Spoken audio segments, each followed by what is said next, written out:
አድርጋቸዋለች። ሀሴት ግን በደስታ ጩቤ እየረገጠች ትገኛለች። እውነተኛውን ግን የያዘችው ሀና ነበረች። በይህ ዘመንና ጊዜ ግን ሀቅ በገንዘብ እየተቀየረች ትገኛለች። ሀና ውጤቱ ሲነገራት ይህ አይሆንም፣ እንዴት ይሄ ሊሆን ቻለ እያለች ሀና ደግሞ በሀዘን ላይ ትገኛለች። ወይዘሮ ሜላ የሌባ ደረቅ እንግዲህ ከዚህ በላይ ምን ይምጣ እውነቱ ከነገረሽ እያለች ትላታለች። አያቷ የሀና አያት ግን በጣም አዝነዋል። እንዴት ይሄ ሊሆን ይችላል እያለች ትገኛለች። ዶክተሩ ግን በተደጋጋሚ ሀናን ቀጥ ጎንበስ እያለ እያያት መጨረሻ ላይ መርዶውን አስረዳት። የሚያሳዝነው ነገር ደግሞ ዶክተሩ በተማረበት ሙያው መዋሸቱ ድራማም ቢሆንም ግን ይሄ መሆን የለበትም ነበር። ምንም ቢከብድ ደግሞ አንድ ሰው ተምሮ የጨረሰበትን ውጤት ላይ ሲደርስ ህዝቡንና ሀገሩን የሚያገለግል መሆን አለበት። ግን እውነታውን ነገር በገንዘብ መቀየር የለባቸውም ነበር። ግን አሁን ላይ ዶክተሩ እውነትን ደብቆ ውሸትን ለሀሴት ቤተሰቦቹ ያልሆኑትን ቤተሰቦችሽ ናቸው ብሎ በአራት ነጥብ ዘግቷል። አሰላሙ አለይኩም ወራህመቱላሂ ወበረካቱሁ። ውድ ኢትዮጵያ ልጆች እንዴት ናቸው? እንዲሁም ክርስቲያን ወገኖች ሰላም ጤና ይስጥልኝ ብያለሁ። ኖላዊ ክፍል 51 እንግዲህ መተናል። እንደምታዩት ሀና የሚያሳዘነ ትገኛለች። ይህ ደግሞ አላንስ ብሎ አባቷን ባዩሽ የምትባል ተንኮለኛ እሳተ በላ የሆነ ሴትዮ የሀናን አባት መድኃኒት እንዳይንቀሳቀስ ወይም እንዳያወራ አድርጋባታለች። እሷስ ቤተሰቦቿን ለማጣትም ይሄ ሁኖ ደግሞ አባቷን እንዳያወራና እንዳይንቀሳቀስ መደረጉ ብቻ ነው ደግሞ የሚያናደውና የሚገርመው ነገር። ሀና ሲጀመር አባቷ ኖላዊ እንደ እናትም እንደ አባትም በጥቅሉ ቤተሰብ የሚሆን አባት ኩሩ ነበራት። እሷም ብላለች እኔ ቤተሰብ የእናንተን ቤተሰብ ፈልጌ አይደለም የመጣሁት፣ ግን አባቴን ለማሳከም ነው።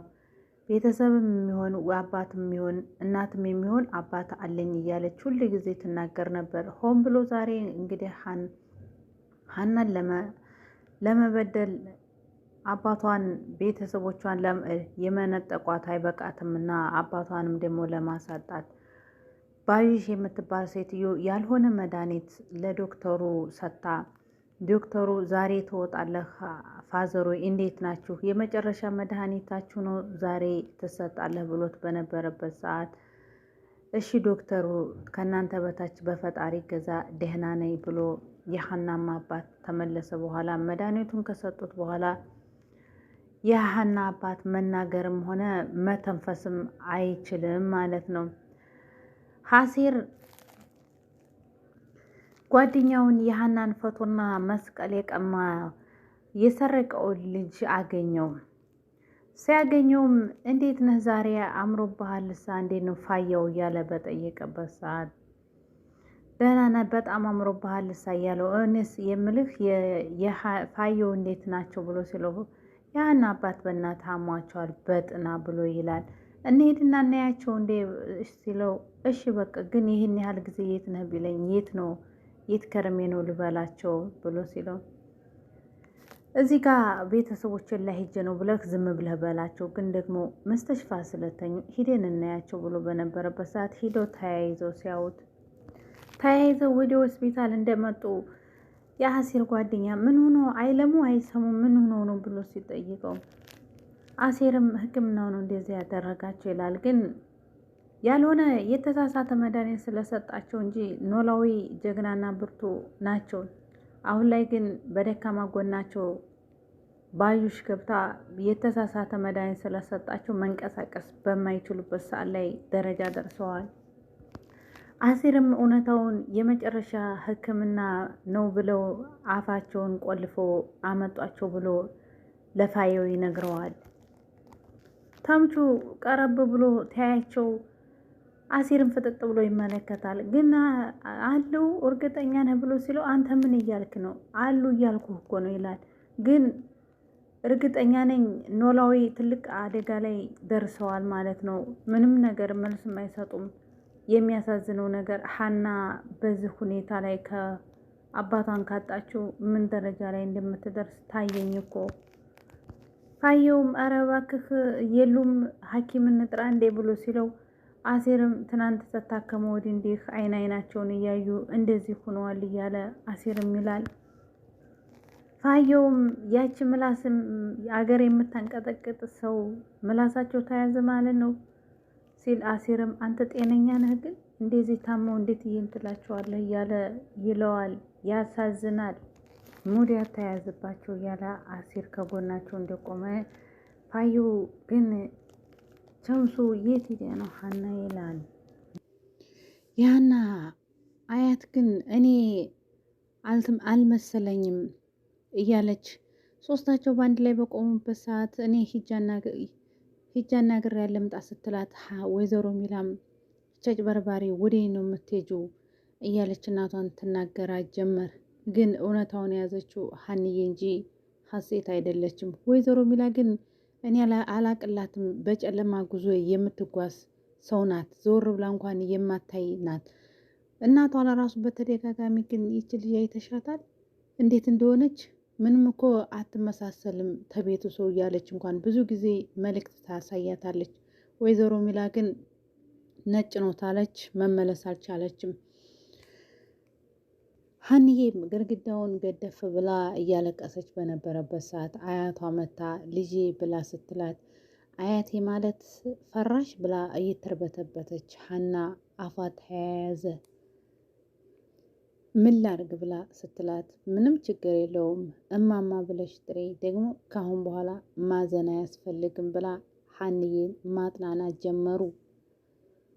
ሀናም ለምንድን ነው ማዝነው ማማ እኔ እውነታውን ለማሳየት እንጂ ለምንም አዝኔ አይደለም ምርመራውን ያደረግኩ ብላ ስትል አያቷም ቤተሰቦች ብለሽ ስትጠብቂያቸው ቤተሰቦችሽ ካይሆኑ ሲገኙ ማዘንሽና ልብሽ መሰበሩ አይቀርም ብላ ትላታለች። ሀኒዬም እኔ የኔ ልብ እማማ በቀላሉ ነገር ልቤ እኮ አይሰበርም ብላ ስትላት አያቷም ከአጥንትና ከስጋ ደንዴ የተሰራሽው እንዴት አይሰበርም ብላ ትላታለች።